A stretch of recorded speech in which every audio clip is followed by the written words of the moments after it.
Hi guys, winter ഒക്കെ ആസ്വദിച്ച് ഞാൻ ഇങ്ങനെ നടന്നു പോകുമ്പോഴാണ് ദാ ഇങ്ങനെ ഒരു പെട്ടി കണ്ടു. ആദ്യം ഞാൻ വിചാരിച്ചു പാർക്കിങ്ങിന്റെ മെഷീൻ ആയിരിക്കുമെന്ന്. പിന്നീടാണ് ഈ കുറെ കേബിളുകളിലും ടൂൾസും ഒക്കെ കിടക്കുന്നത് കണ്ടത്. ഇതൊരു സൈക്കിൾ റിപ്പയറിംഗ് കിയോസ്ക് ആണ് കേട്ടോ. ഇതിനെപ്പറ്റി നിങ്ങൾക്ക് അറിയണ്ടേ? വീഡിയോയിലേക്ക് പോകുന്നതിന് മുമ്പ് ലൈക്ക് ചെയ്യാനും സബ്സ്ക്രൈബ് ചെയ്യാനും മറക്കല്ലേ.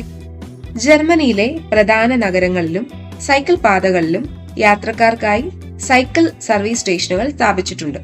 എന്തിനാണെന്നല്ലേ? സൈക്കിൾ യാത്രക്കിടയിൽ പെട്ടെന്നുണ്ടാകുന്ന ചെറിയ തോതിലുള്ള അറ്റകുറ്റപ്പണികൾ തീർക്കാൻ ഇവ സഹായിക്കുന്നു. വായു നിറയ്ക്കാനുള്ള പമ്പ്, സ്ക്രൂ ഡ്രൈവറുകൾ, റെഞ്ചുകൾ, ടയർ മാറ്റാനുള്ള ടൂളുകൾ, അലൈനർ കീ തുടങ്ങിയ ഉപകരണങ്ങൾ സ്റ്റീൽ വയറുകളാൽ ബന്ധിപ്പിച്ച നിലയിൽ ലഭ്യമാക്കിയിരിക്കുന്നു. ഏത് കാലാവസ്ഥയെയും പ്രതിരോധിക്കുന്ന രീതിയിൽ കടുപ്പമേറിയ സ്റ്റീൽ ഉപയോഗിച്ചാണ് ഇവ നിർമ്മിച്ചിരിക്കുന്നത്. ഉപകരണങ്ങളൊന്നും മോഷ്ടിക്കപ്പെടാതിരിക്കാൻ സ്റ്റീൽ വയറുകളാൽ ബന്ധിപ്പിച്ചിരിക്കുന്നു. സൈക്കിൾ യാത്ര പ്രോത്സാഹിപ്പിക്കുന്നതിനും സുരക്ഷിതമായ യാത്ര ഉറപ്പാക്കുന്നതിനും ജർമ്മൻ നഗരസഭകൾ നൽകുന്ന ഒരു മികച്ച സേവനമാണിത്. ഇപ്പൊ സംഗതി പിടികിട്ടിയില്ലേ? അപ്പൊ ചൗ ചൗ.